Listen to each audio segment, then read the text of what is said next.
Today's MCQ. First question is: Future of India's agriculture economy lies in crop diversification. Which of the following are the economic benefits of crop diversification?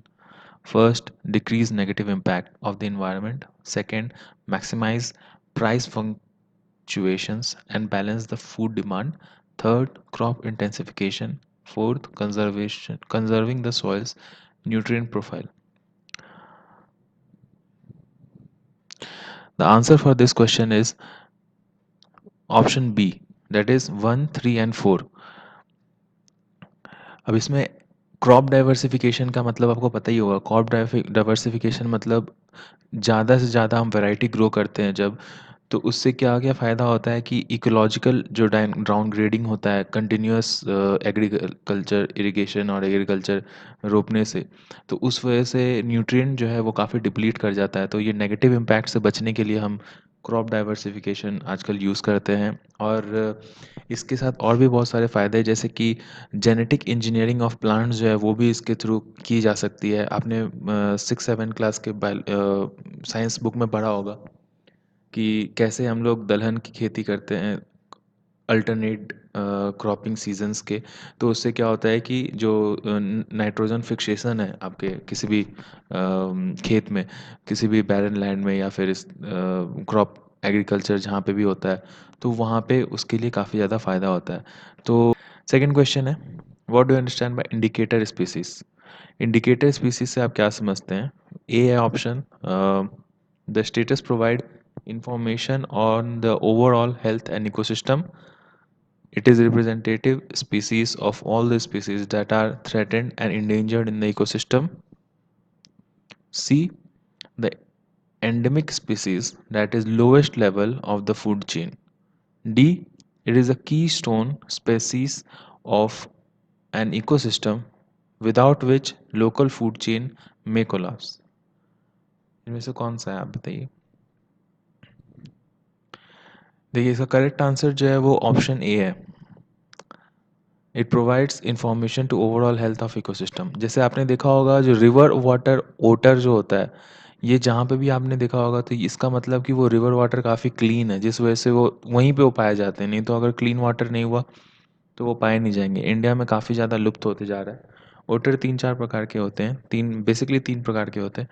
India में ये काफ़ी ज़्यादा लुप्त होते जा रहा है। सेकंड, एक और जो इंडिकेटर होता है कि जैसे जहाँ भी जब बहुत ज़्यादा एल्गी दिखेगा आपको, एल्गी समझ रहे होगे, तो रिवर में या फिर पॉन्ड में, तो मतलब समझो कि वो जो मरीन इकोसिस्टम है काफ़ी ज़्यादा टॉक्सिक हो चुका है, वो काफ़ी गंदा हो चुका है। ये एक इमेज है, ये चाइना की एक बीच है, क्विंगडोंग। तो ये पिछले 2013 के बाद से कंटिन्यूअसली यहाँ पे बहुत ज़्यादा एल्गी बूम होने लग गया है। तो आप समझ सकते हो कि ये जो बीच है वो कितना ज़्यादा यहाँ का वाटर जो है वो टॉक्सिक होता होगा। तो ये इंडिकेटर्स, ये जो कुछ नेचुरल इंडिकेटर्स हैं, ये दिखाते हैं किसी भी स्पेशल इन्वायरमेंट कंडीशन को बताते हैं। नेक्स्ट क्वेश्चन पे देखते हैं, which of the following statement is correct regarding the reverse transcriptase loop mediated isothermal amplification, RT lamp short में, टेस्ट। ये काफ़ी ज़्यादा इंपॉर्टेंट है क्योंकि ये इंडिजीनियसली डेवलप्ड है। तो इसके ऊपर क्वेश्चन देखें आप, it is a nucleic acid based test carried out from nasal slash throat swab samples from the patient. जो आपने देखा हो कोविड-19 का जो हम लोग टेस्ट लेते हैं, तो बिल्कुल वो कंठ के पास से वो निकालते हैं उसका सैंपल इस तरीके। So option b, the test can be done in a single tube in a very basic lab setup. काफ़ी मिनिमम सेटअप में हम लोग इसको यूज़ कर सकते हैं। सी, आरटी लैम्प बेस्ड कोविड-19 test component can be completely manufactured in India. लो, सी तो मैंने बता ही दिया। हाँ, कोई बात नहीं। D, all of the above. Answer क्या है बताओ आप। आंसर इसका है D, all of the above. देखिए, जो साइंस एंड टेक के जितने क्वेश्चंस होते हैं ना, मैक्सिमम आपको देखोगे यूपीएससी में भी और बाकी भी जितने स्टेट पीसीएस होते हैं, इनको ऑप्शंस इनके रॉन्ग होना बहुत मुश्किल होता है। और अगर वो रॉन्ग होगा भी ना तो काफ़ी वो मतलब काफ़ी काफ़ी डाइवर्स उसके वो ऑप्शंस हो जाएंगे, तो आप आराम से पकड़ सकते हो। मोस्ट ऑफ द टाइम आप टेस्ट सीरीज लगाओगे तो आप देखोगे कि ऑल ऑफ द अबव ही इसमें राइट होता है। बहरहाल अगर हम इसके ऊपर चर्चा करें कि ये क्या डिवाइस क्या है आरटी लैम्प, तो ये टेस्टिंग किट है एक्चुअली, जो कि CISR के जम्मू कैंप जो है, वो जो लैब है, उन्होंने इसको डिवाइस किया है। और ये काफ़ी चीप है और काफ़ी प्रोडक्टिव भी है ये, और एफिशिएंटली इसका जो है हम इंडिया के अंदर ही सारे कंपोनेंट्स इसको बना सकते हैं। और इसको आरटी लैम्प को हम लोग कोविड-19 डायग्नोस्टिक किट के साथ यूज़ कर रहे हैं। थोड़ा-सा CSIR के बारे में भी समझ लेते हैं, देख लेते हैं क्या होता है CSIR। एक्चुअली CSIR जो है इंडिया की largest research and development R&D organisation है। इसकी जो 39 आउटलेट्स हैं पूरे ऑल ओवर इंडिया में, और अभी सबसे ज़्यादा इनोवेशन जो कॉम्प्लेक्स जितने भी यूनिट्स हैं, 5 यूनिट में इसके इनोवेशन कॉम्प्लेक्सेस हैं। इनको हेड कौन करता है? प्रेसिडेंट। जो इस स्ट्रक्चर के ऑर्गेनाइजेशन के जो प्रेसिडेंट हैं वो प्राइम मिनिस्टर हैं, वो एक्स ऑफिशियो चेयरमैन है। वाइस प्रेसिडेंट कौन है? Union minister of science and technology, वो भी एक्स ऑफिशियो। गवर्निंग बॉडी कौन है? गवर्निंग बॉडी में director general of head of the governing body. उसके बाद जितने भी जो एक्स ऑफिशियो चेयरमैन है, ये सब कुछ सब मिला के 15 टोटल बॉडी के मेंबर्स होते हैं, जो कि हर 3 साल पे हो सकता है बदल जाएंगे।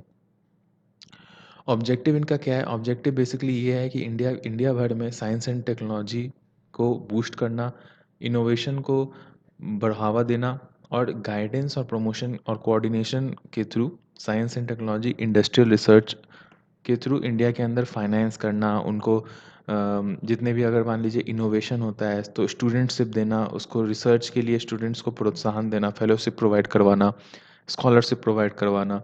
और इसके थ्रू जितने भी रिसर्च अगर होते हैं, कोई भी अगर पेटेंट दर्ज होता है, तो उसमें रॉयल्टी स्टूडेंट्स को या फिर रिसर्चर्स को प्रोवाइड करवाना। नेक्स्ट क्वेश्चन के ऊपर चलते हैं। In recent development, world health organisation announce the creation of WHO foundation. WHO ने एक फाउंडेशन, नया फाउंडेशन बनाया है कि नहीं बनाया है, ये आपको बताना है। Regarding the foundation, consider the following statement. 1. It is legally separate body from WHO. 2. It will be headquartered in Geneva. 3. The foundation will accept funding from only traditional sources.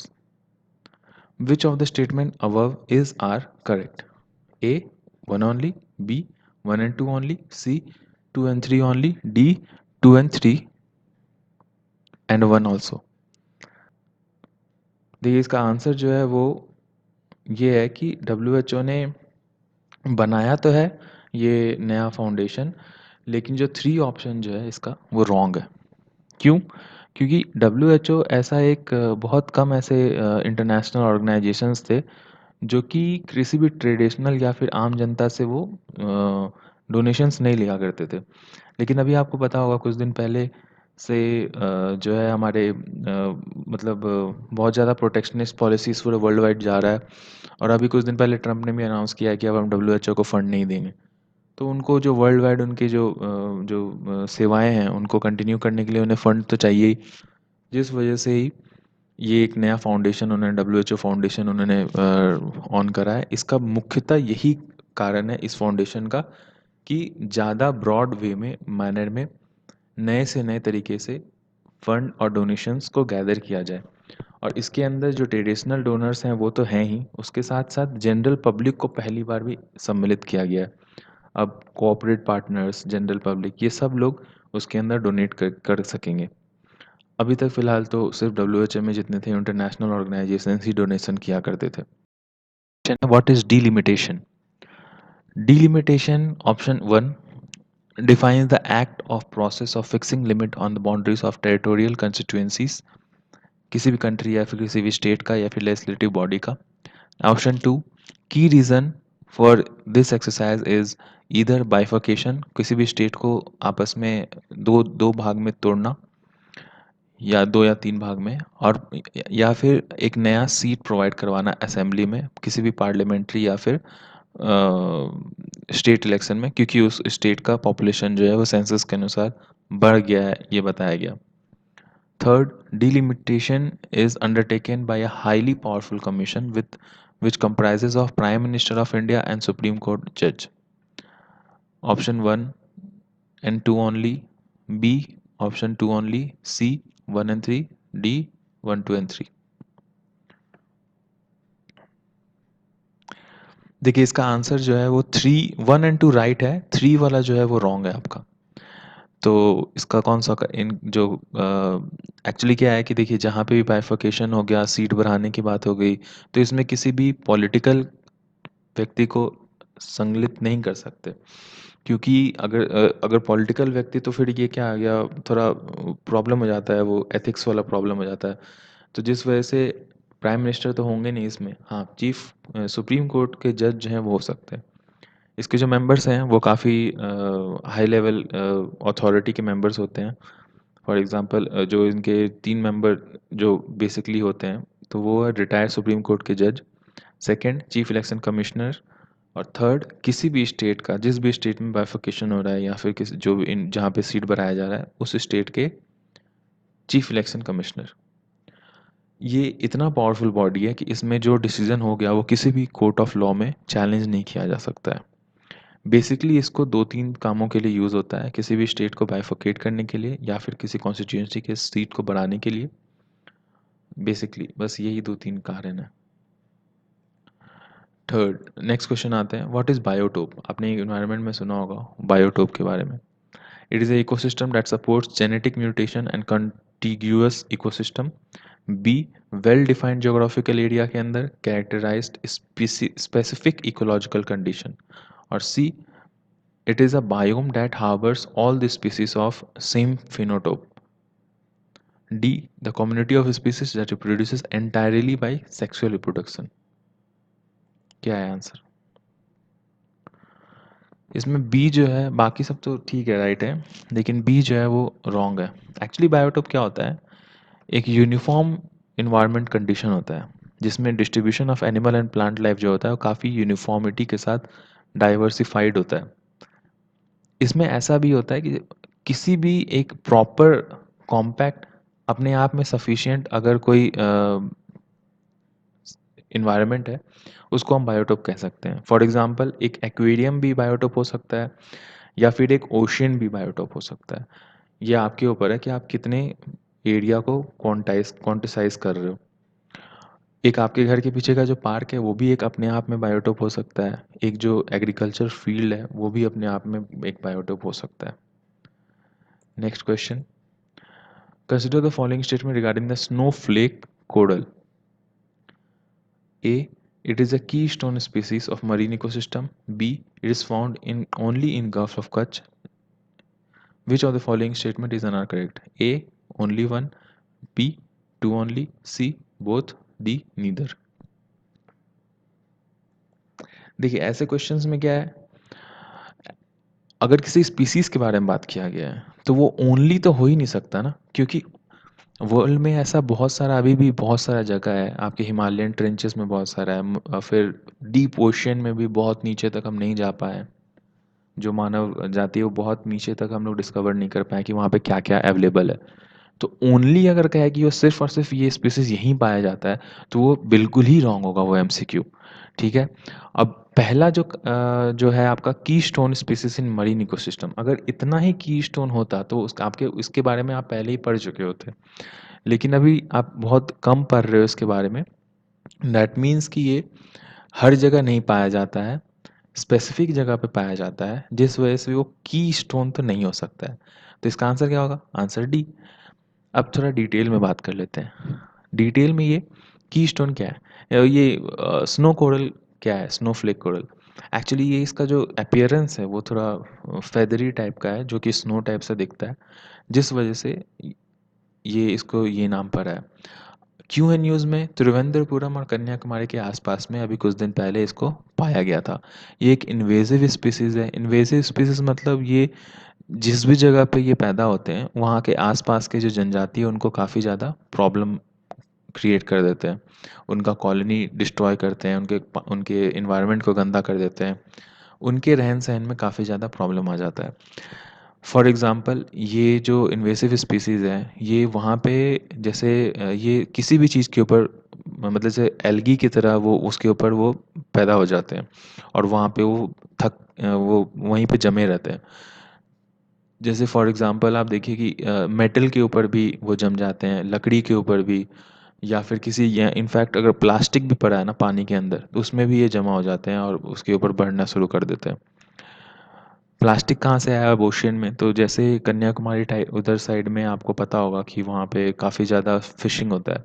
तो फ़िशिंग होता है तो वहाँ पे बहुत बार नेट्स जो है वो अंदर ही छूट जाता है ओशियन के अंदर।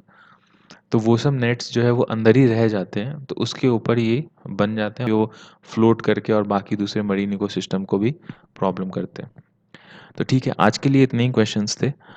कल फिर इसी टाइम पे हम लोग मिलेंगे। तो प्लीज़ स्टे इन टच, और अगर बढ़िया लगे तो लाइक कीजिए और शेयर कीजिए अपने फ्रेंड्स के साथ। Thank you. Have a nice day.